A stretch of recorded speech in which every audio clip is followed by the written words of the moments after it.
Hello दोस्तों, please मेरा YouTube channel subscribe करें। एक दफा का जिक्र है कि एक सरजमीन में बहुत दूर एक छोटा सा गांव था, जिसके चारों तरफ सरसब्ज और शादाब पहाड़ियां थीं। ये गांव खास था क्योंकि यह एक खूबसूरत सुनहरी परिंदे का घर था। परिंदे के पंख सूरज की तरह चमक रहे थे और उसका गाना सबसे मीठा राग था जिसको कभी किसी ने नहीं सुना था। गांव वाले सोने की चिड़िया को बहुत पसंद करते थे। हर सुबह परिंदा गांव के चौक के सबसे ऊंचे दरख्त पर बैठकर अपना जादू गाना गाता। देहाती चारों तरफ जमा हो जाएंगे, इनके दिल खुशी से भर जाएंगे और परिंदों की सेहत अंगेज धन से उनकी परेशानियां दूर हो जाएंगी। एक दिन सोने की चिड़िया की खबर एक लालची बादशाह के कानों तक पहुंची, जो पहाड़ियों से परे एक सल्तनत पर हुकूमत करता था। बादशाह तमाम नायाब और कीमती चीजों से मोहब्बत के लिए जाना जाता था।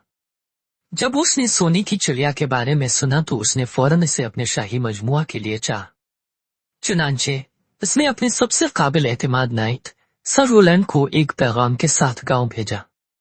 बादशाह ने हुक्म दिया कि सोने की चिड़िया मेरे पास ले आओ, ये मेरे मजमुआ का ताज जेवर होगा। सर रोलैंड अपनी तलाश पर रवाना हुए और जल्द ही गांव पहुंच गए। वो एक मेहरबान नाइट था और जब उसने देखा कि गांव के लोग सोने की चिड़िया को कितना प्यार करते हैं तो उसे फटा महसूस हुआ। वो उनकी खुशी का जरिया नहीं छीनना चाहता था, लेकिन उसे अपने बादशाह की इताअत भी करनी थी। सर रोलैंड ने गांव के बुजुर्ग नानी विलो नामी एक बूढ़ी औरत से राब्ता किया और अपने मिशन की वजाहत की। नानी विलो ने गौर से सुना और फिर कहा, सोने की चिड़िया ना हमारा देना है और न ही अब का लेना है। ये एक आजाद मखलूक है और इसका ताल्लुक वादी से है। ताहम अगर आप वाकई इस परिंदे को लेना चाहते हैं तो आपको सबसे पहले उसे लेना चाहिए। एक चैलेंज मुकम्मल करें। कैसा चैलेंज? अपनी काबिलियत साबित करने के लिए सर रोलैंड से पूछा। आपको हमारे गांव के 3 खोए हुए खजाने तलाश करना होंगे, चांदी की घंटी, क्रिस्टल का फूल और जमूद का पत्ता। तभी सोने की चिड़िया आपके साथ जाने पर गौर करेगी। नानी विलो ने वजाहत की। सर रोलैंड ने इत्तेफाक किया और अपनी तलाश पर रवाना हो गए। उसने जंगल में गहरा सफर किया और बुलंद तरीन पहाड़ों पर चढ़ा। कई दिनों और रातों के बाद उसने चांदी की घंटी को दोस्ताना भेड़ियों की हिफाजत में एक गार में छुपा हुआ पाया। भेड़ियों ने उसका मेहरबान दिल देखकर उसे घंटी लेने की इजाजत दे दी।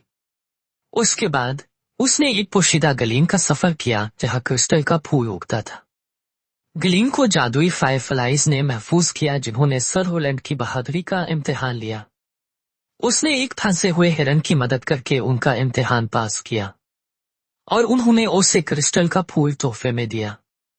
आखिरकार सर रोलैंड ने जमूद के पत्तों को तलाश करने के लिए इनशनेटेड फॉरेस्ट के कब्र में कदम रखा। उसकी मुलाकात एक बूढ़े अक्लमंद उल्लू से हुई, जिसने इसे बताया कि पत्ती सिर्फ साफ दिल शख्स को ही मिल सकता है। सर रोलैंड की ईमानदारी और मेहरबानी चमक उठी और अलिफालू ने इसे पते तक पहुंचा दिया। 3 खजाने हाथ में लेकर सर रोलैंड गांव वापस आया।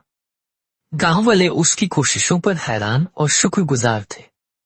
नानी विलो ने सोने की चिड़िया को खजाना पेश किया। चिड़िया नाइट की लगन और नेकी को देखकर नीचे ओढ़कर उसके कंधे पर बैठ गई।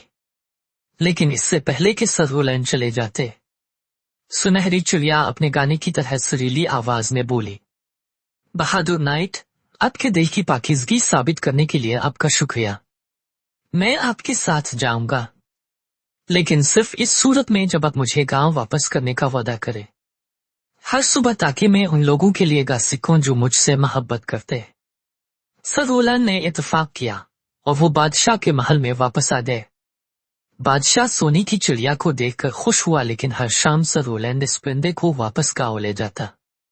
परिंदे ने अपना खूबसूरत गाना गाकर गांव वालों के दिलों को खुशी से भर दिया। वक्त के साथ बादशाह खुद परिंदे का गाना सुनने के लिए गांव गया। वो गांव वालों की खुशी और परिंदों की धन से इतना मुतासिर हुआ कि उसने सोने के परिंदे को हमेशा के लिए वादी में रहने के लिए आजाद मखलूक करार दिया। और इस तरह सोने की चिड़िया गांव और यहाँ तक के बादशाह के लिए भी खुशी लाती रही, जिसने सीखा कि हकीकी खजाने वो हैं जो सिर्फ एक को नहीं बल्कि बहुत से लोगों को खुशियां लाते हैं। देहाती, बादशाह और सर रोलैंड हमेशा के बाद खुशी से रहते थे। ये सब जादुई सुनहरी परिंदे की बदौलत था।